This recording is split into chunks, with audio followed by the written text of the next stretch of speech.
Speaker sir, सबसे पहले मैं आपका धन्यवाद करना चाहता हूं कि आपने मुझे लोकसभा में रीइंस्टेट किया।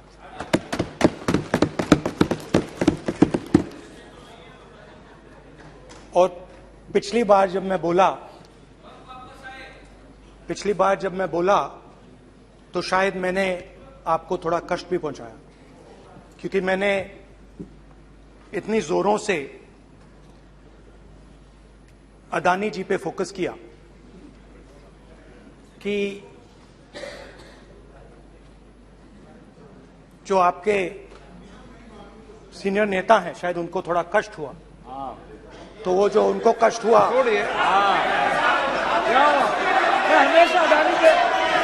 हमेशा अडानी पे अभी भी कष्ट हो रहा है।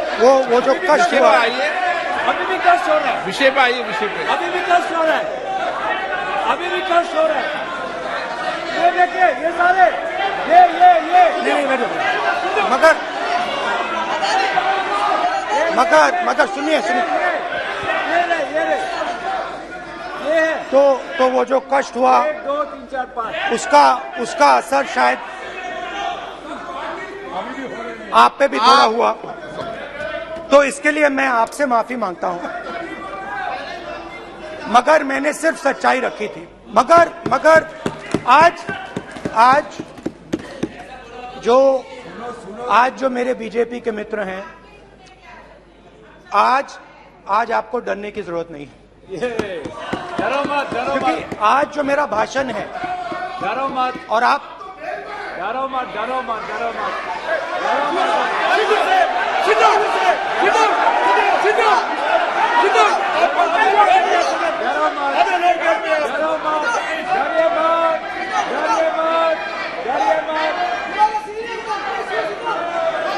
स्पीकर सर, अरे बैठे ब्रदर।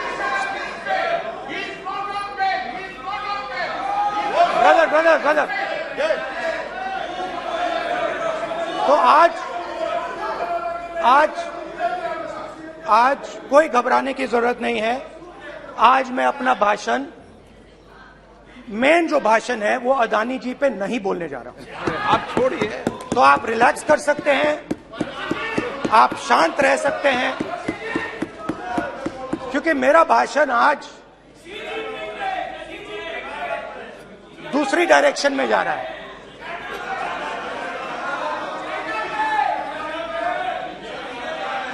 रूमी ने कहा था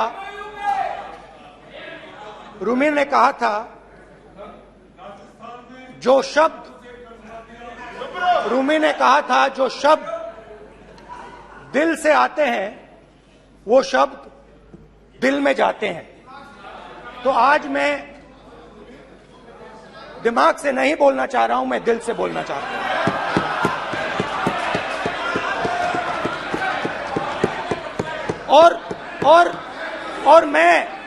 और मैं आज आप लोगों पर इतना आक्रमण नहीं करूंगा। मतलब एक दो गोले जरूर मारूंगा, मगर इतना नहीं मारूंगा। तो आप रिलैक्स कर सकते हैं। डरिए मत।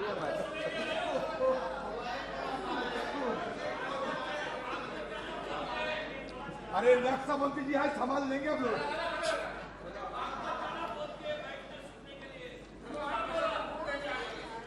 पिछले साल 130 दिन के लिए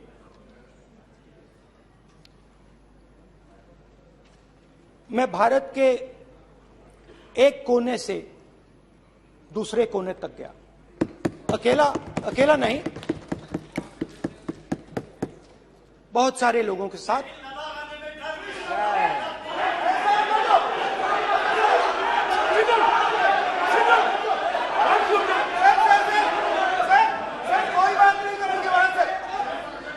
सर, ये हमारा टाइम खत्म करने का साजिश है। प्रधानमंत्री बोलेंगे ऐसे ही हो गया सर। सारे समय निकल गए। समुद्र अधीर अधीर अधीर समुद्र के तट से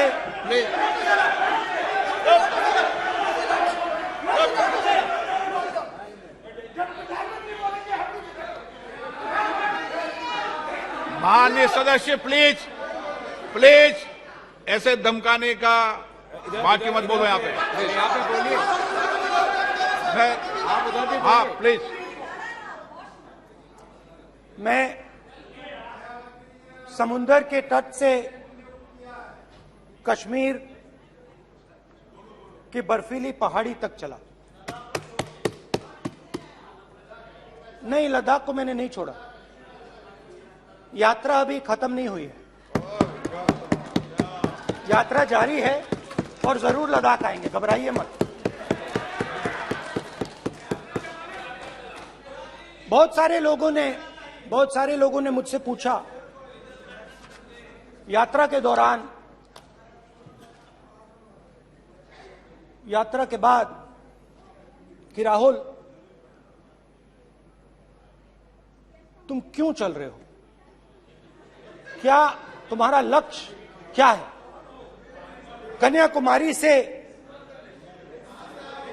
कन्याकुमारी से कश्मीर तक क्यों जा रहे हो। और जब वो मुझसे पूछते थे, शुरुआत में मेरे मुंह से जवाब नहीं निकलता।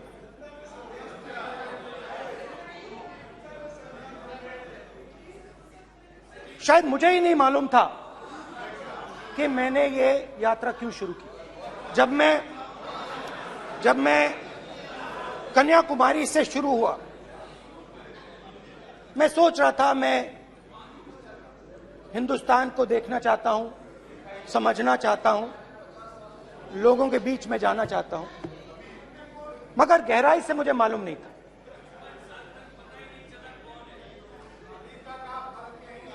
थोड़ी देर में मुझे बात समझ आने लगी।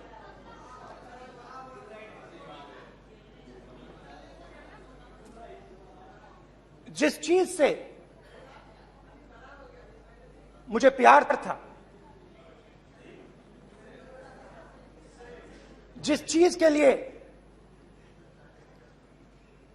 मैं मरने को तैयार हूं, जिस चीज के लिए मैं मोदी जी की जेलों में जाने को तैयार हूं,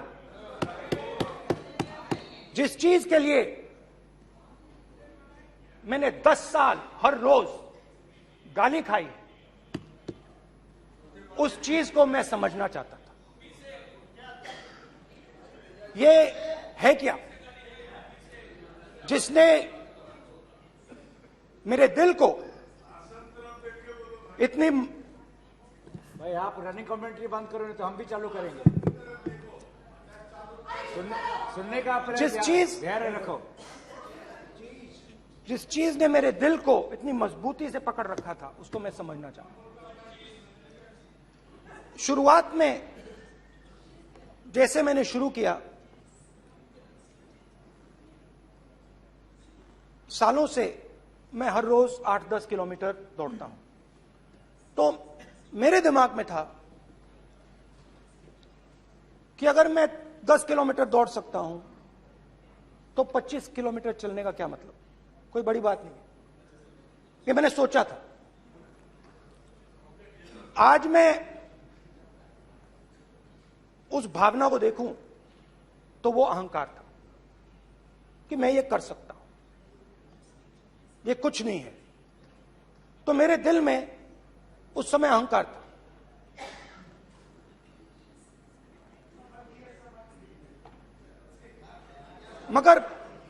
मगर भारत अहंकार को एकदम मिटा देता है, 1 सेकंड में मिटा देता है। तो हुआ क्या,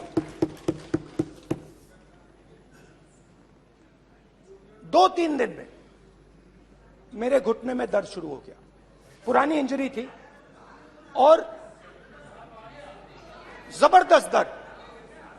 हर रोज मैं उठूं और मेरे घुटने में दर्द, हर कदम में दर्द। तो पहले 2-3 दिनों में जो अहंकार था, जो मतलब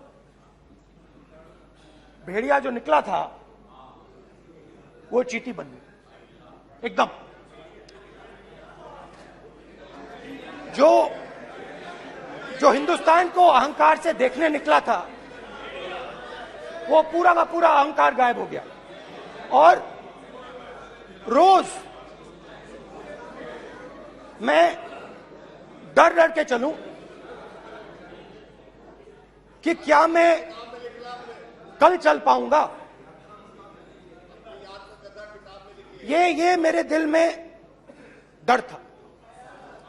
और जब भी ये डर बढ़ता था, कहीं ना कहीं से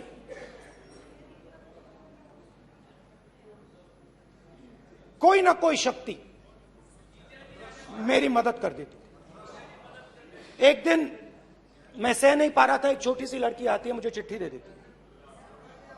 मैंने चिट्ठी खोली, 8 साल की थी, उसमें लिखा था, Rahul, I am walking with you, don't worry. उसने मेरे पैर में चोट देखी और उसने अपनी शक्ति मुझे दे दी। सिर्फ उसने नहीं, लाखों लोग ने। और शुरुआत में जब मैं चल रहा था, कोई किसान आता था, मैं एकदम पहले उसको अपनी बात बताता था कि आपको ये करना चाहिए, आपको इस प्रकार से काम करना चाहिए। मगर इतने लोग आए, हजारों लोग आए, कि थोड़ी देर में मैं बोल नहीं पाया। जो मेरे दिल में बोलने का डिजायर था, वो बंद हो गया। बोल ही नहीं पाया, क्योंकि इतने लोगों से बोलना था। और एक सन्नाटा सा छा गया, भीड़ की आवाज थी, भारत जोड़ो, भारत जोड़ो, भारत जोड़ो। और जो मेरे से बात करता था, उसकी आवाज में सुनता गया।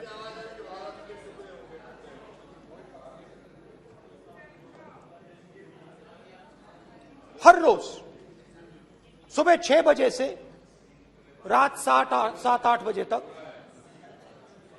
आम आदमी, गरीब, अमीर, बिजनेसमैन, किसान, मजदूर, सबकी आवाज।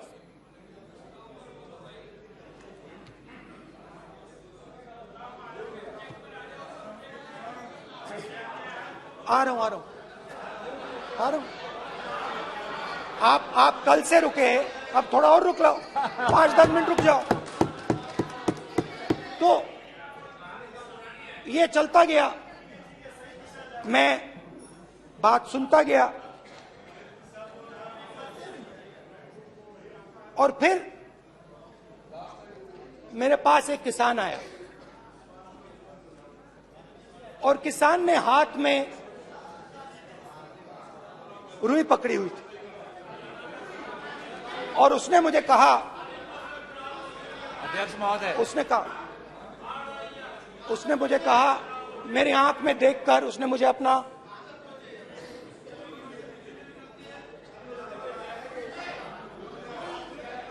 वो रुई का बंडल दिया, और उसने कहा, राहुल जी, यही बचा है मेरे खेत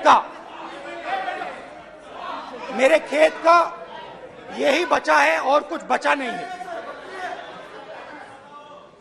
मैंने उससे, जो मैं नॉर्मली सवाल पूछता था, भैया आपको बीमा का पैसा मिला, वो पूछा। बीमा का पैसा मिला, वो पूछा। और किसान ने मेरा हाथ पकड़ा। किसान मुझे कहता है कि नहीं राहुल जी, मुझे बीमा का पैसा नहीं मिला, हिंदुस्तान के बड़े उद्योगपतियों ने वो मुझसे छीन लिया। मगर इस बार बड़ी अजीब सी चीज हुई। जब मैंने किसान को देखा और वो मुझसे बोल रहा था, तो जो उसके दिल में दर्द था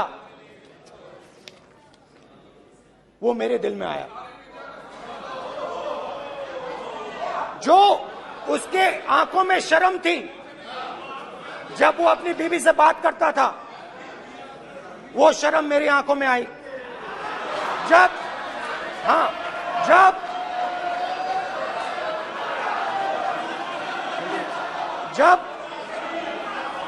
उसकी जो भूख थी वो मुझे समझ आई।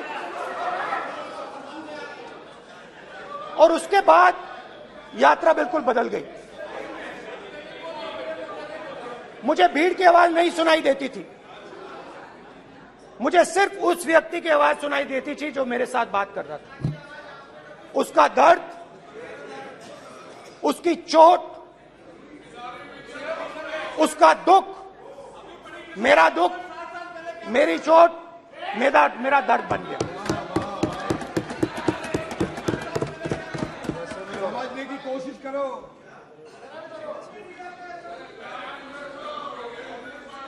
भाइयों और बहनों, लोग कहते हैं कि ये देश है, कोई कहता है ये अलग अलग भाषाएं हैं, कोई कहता है ये जमीन है, मिट्टी है, कोई कहता है ये धर्म है, ये सोना है, ये चांदी है। मगर भाइयों और बहनों, सच्चाई है कि ये देश एक आवाज है। ये देश सिर्फ एक आवाज है। ये देश, इस देश की लोगों की आवाज है। इस देश के लोगों का दर्द है, दुख है, कठिनाइयां हैं। और अगर हमें इस आवाज को सुनना है तो हमारे दिल में जो अहंकार है, हमारे जो डिजायर्स हैं, हमारे जो सपने हैं, उनको हमें परे करना पड़ेगा। जब हम अपने सपनों को परे करते हैं तब हमें हिंदुस्तान की आवाज सुनाई देती है, तब तक हिंदुस्तान की आवाज हमें नहीं सुनाई देती। अब आप कहोगे ये बात मैंने नॉन कॉन्फिडेंस मोशन में क्यों रखी? इसका क्या मतलब है कि भारत एक आवाज है, भारत लोगों का दुख है, भारत लोगों का कष्ट है, मुश्किलें हैं। क्योंकि भाइयों और बहनों,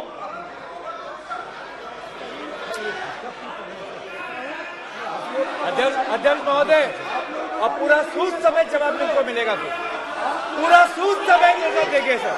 फिर आप हमें मत रोकेगा सर। अध्यक्ष महोदय, फिर आप हमें मत रोकेगा सर। आप हमें मत रोकेगा। फिर आप हमें मत रोकेगा। आप हमें मत रोकेगा। फिर आप हमको मत रोकेगा सर। हम सब देख रहे हैं, सब सुन रहे हैं, आप हमको फिर मत रोकेगा सर। तो स्पीकर सर, भारत एक आवाज है। भारत इस देश के सब लोगों की आवाज है। और अगर हम उस आवाज को सुनना चाहते हैं, हमें अहंकार को, नफरत को मिटाना पड़ेगा। स्पीकर सर, कुछ ही दिन पहले मैं मणिपुर गया। हमारे प्रधानमंत्री नहीं गए, आज तक नहीं गए, क्योंकि उनके लिए मणिपुर हिंदुस्तान नहीं है।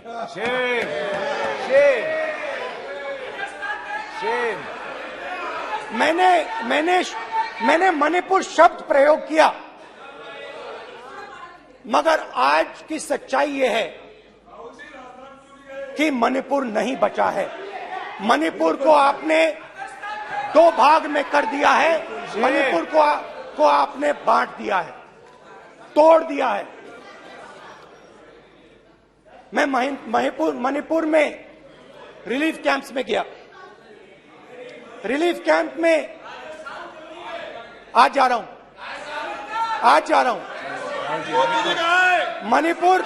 मणिपुर में रिलीफ कैंप में मैंने महिलाओं से बात की। ठीक है सर, अब आप हमें मत रोकेंगे। It's not fair. आप हमको मत रोकेंगे। You tolerate insults. Sir, Don't allow this. पूरा टाइम देखेंगे। Sit down. पूरा टाइम देखेंगे। Why you are this hooligan? कल देखेंगे, कल देखेंगे, कल देखेंगे। बात नहीं करेंगे सर, प्रधानमंत्री की बात नहीं करेंगे सर ऐसे।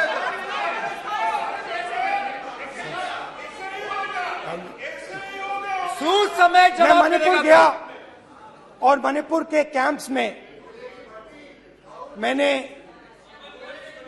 महिलाओं से बात की, बच्चों से बात की, जो हमारे प्रधानमंत्री जी ने आज तक नहीं किया। एक महिला मुझे कहती है, मैंने उनसे पूछा, बहन क्या हुआ आपके साथ? What's this? एक एक मंत्री बोल रहे हैं, कल आप बोले एक एक मंत्री खड़े होके बोल रहे हैं, एक एक मंत्री खड़े होके ऐसे कर रहे हैं, एक एक मंत्री खड़े होंगे तो पूरे सांसद खड़े होंगे यहाँ पे, पूरे सांसद खड़े होंगे यहाँ पे, बैठे नहीं है चुपचाप करिए, पूरे सब खड़े होंगे, पूरे सब खड़े होंगे। कल कांग्रेस पार्टी ने पूरा देश खड़ा होगा आपके खिलाफ, तो पूरा देश कल आपके खिलाफ खड़ा होगा। मैं बहुत सारी महिलाओं से बात किया, मगर मैं आपको दो उदाहरण देना चाहता हूं। एक महिला मुझे कहती है, मैंने कहा क्या हुआ तुम्हारे साथ? कहती है, मेरा छोटा सा बेटा, महिला का सम्मान करें प्लीज, ये सम्मान। एक ही बच्चा था मेरा, एक ही बच्चा था मेरा, मेरे सामने, मेरे आंखों के सामने उसको गोली मारी है। मैं पूरी रात, आप सोचिए, आप अपने बेटे के बारे में, बेटों के बारे में सोचिए, मैं पूरी रात उसकी लाश के साथ लेटी रही। झूठ नहीं, झूठ आप बोलते हो, झूठ मैं नहीं बोलता हूं। मैं पूरी रात उसकी लाश के साथ लेटी रही और फिर मुझे डर लगा, मैंने अपना घर छोड़ दिया, जो भी मेरे पास था वो मैंने छोड़ दिया। मैंने उनसे पूछा, कुछ तो लाई होगी? कहती है, नहीं, सिर्फ मेरे जो कपड़े हैं ये मेरे पास हैं। और फिर इधर उधर ढूंढती है और एक फोटो निकालती है और मुझे कहती है, यही मेरे पास अब बची है।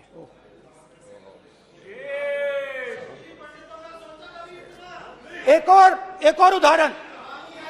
और उदाहरण, दूसरे कैंप में मैं, एक महिला मेरे सामने आती है, मैं उससे पूछता हूं, तुम्हारे साथ क्या हुआ? क्या हुआ तुम्हारे साथ? और जैसे ही मैंने ये सवाल पूछा,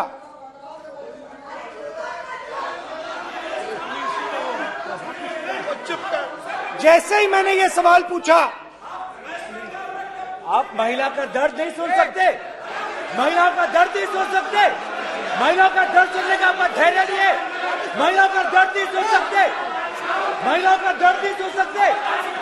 जैसे ही मैंने उससे ये सवाल पूछा, बैठो, जैसे sir, please sir,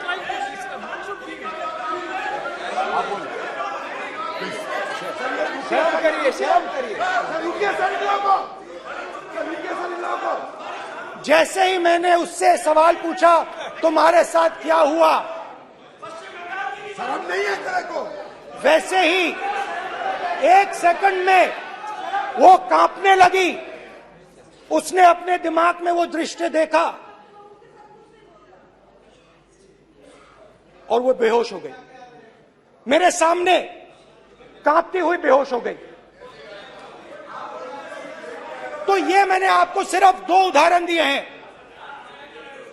speaker sir, इन्होंने मणिपुर में हिंदुस्तान की हत्या की है, सिर्फ मणिपुर की नहीं, हिंदुस्तान की हत्या की है।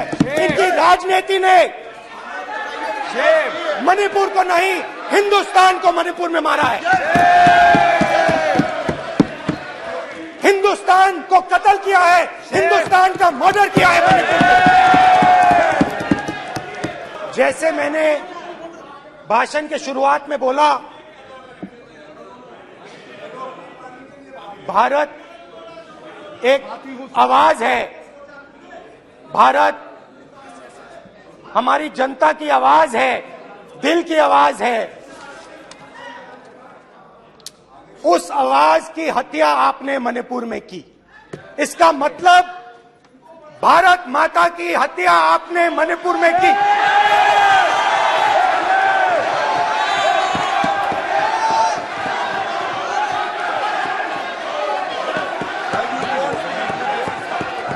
भारत माता को आपने मणिपुर के लोगों के मारा, आपने मणिपुर के लोगों को मारकर भारत की हत्या की है। आप देश द्रोही हो, आप देशभक्त नहीं हो, आप देश प्रेमी नहीं हो, आप देशद्रोही हो। आपने देश की हत्या मणिपुर में की। प्लीज प्लीज एक मिनट, प्लीज प्लीज बैठिए, प्लीज प्लीज बैठिए। अब सवाल आप उठता है, बैठना चाहते नहीं बैठना चाहते? आप बैठना चाहते नहीं बैठना चाहते? इसीलिए आपके बैठना प्रधानमंत्री चाहते आप? मणिपुर में नहीं मैं जा आप सकते बैठिए, आप हैं, क्योंकि उन्होंने प्लीज देश की हत्या की है। मणिपुर में हिंदुस्तान की हत्या की है, भारत माता की हत्या की है। मणिपुर में, मणिपुर के लोगों के दिल में। प्लीज एक मिनट बैठिए आप, एक तो मिनट सवाल बैठिए। उठता है, एक मिनट बैठिए, एक मिनट। आप भी विराजे, आप भी विराजे, आप भी विराजो, आप भी विराजो। आप बैठिए सही, नहीं बैठिए रहने दो आप। आप बैठिए, बैठिए आप, प्लीज बैठिए आप, प्लीज। आप बोल रहे हैं फिर आप भारत माता के रखवाले नहीं एक हो, मिनट माननीय सर। आप भारत माता के हत्यारे हो। प्लीज माननीय सदस्य, प्लीज प्लीज माननीय सदस्य, please please please please please. देखिए माननीय सदस्यगण, प्लीज प्लीज। माननीय सदस्यगण, भारत मां हमारी मां है, हमें सदन में बोलते समय संयम बरतना चाहिए। मेरा अपनी मां की हत्या की बात कर रहा हूं, मैं मणिपुर में अपनी मां की हत्या की बात कर रहा हूं, मैं आदर से बोल रहा हूं। आपने मेरी मां की हत्या की मणिपुर में। एक मेरी मां यहां बैठी है, दूसरी मां को आपने मणिपुर में मारा है।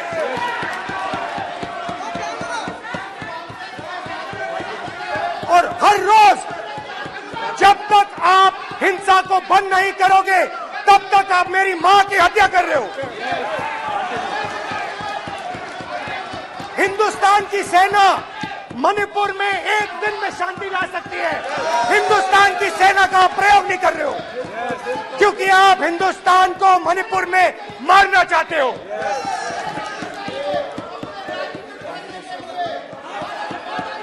तो अगर नरेंद्र मोदी जी हिंदुस्तान की आवाज नहीं सुनते हैं, अगर हिंदुस्तान के दिल की आवाज नहीं सुनते हैं, तो किसकी आवाज सुनते हैं? दो लोगों की आवाज सुनते हैं। प्लीज इसकी आवाज सुनते हैं, प्लीज माननीय सदस्य, इसकी आवाज सुनते हैं, माननीय सदस्य, और प्लीज। इसलिए सुनते हैं। नो ये गलत तरीका माननीय सदस्य, माननीय देख सदस्य, आपका लीजिए गलत तरीका है। अडानी जी के लिए मोदी जी ने क्या काम नहीं। किया है, देख माननीय लीजिए। सदस्य, आप ये पहले आप और ये क्वेश्चन बाद लेकर आए, में। गलत तरीका आपका। माननीय सदस्य, आपका गलत तरीका है, आप सीनियर सदस्य हैं, आप इस तरीके का व्यवहार सदन में मत करिए। आप बात करिए, लेकिन इस तरीके से पोस्टर लाना ये उचित नहीं है किसी तरीके से। रावण दो लोगों की सुनता था। रावण दो लोगों की सुनता था, मेघनाथ और कुंभकर्ण। वैसे ही नरेंद्र मोदी दो लोगों की सुनते हैं, अमित शाह और अडानी। भाई और बहनों, लंका को हनुमान ने नहीं जलाया था, लंका को रावण के अहंकार ने जलाया था। प्लीज माननीय सदस्य, आप संयमित बोले। आप ये सदन है, आप तरीके से बोलिए माननीय राम सदस्य। ने रावण को नहीं मारा था, रावण के अहंकार ने रावण को मारा था। आप पूरे देश में केरोसिन फेंक रहे हो, पूरे देश में आप केरोसिन फेंक रहे हो। आपने मणिपुर में केरोसिन फेंकी और फिर चिंगारी लगा दी। अब आप हरियाणा में कर रहे हो, पूरे देश को आप जलाने में लगे हो। आप पूरे देश में भारत माता की हत्या कर रहे हो। धन्यवाद स्पीकर।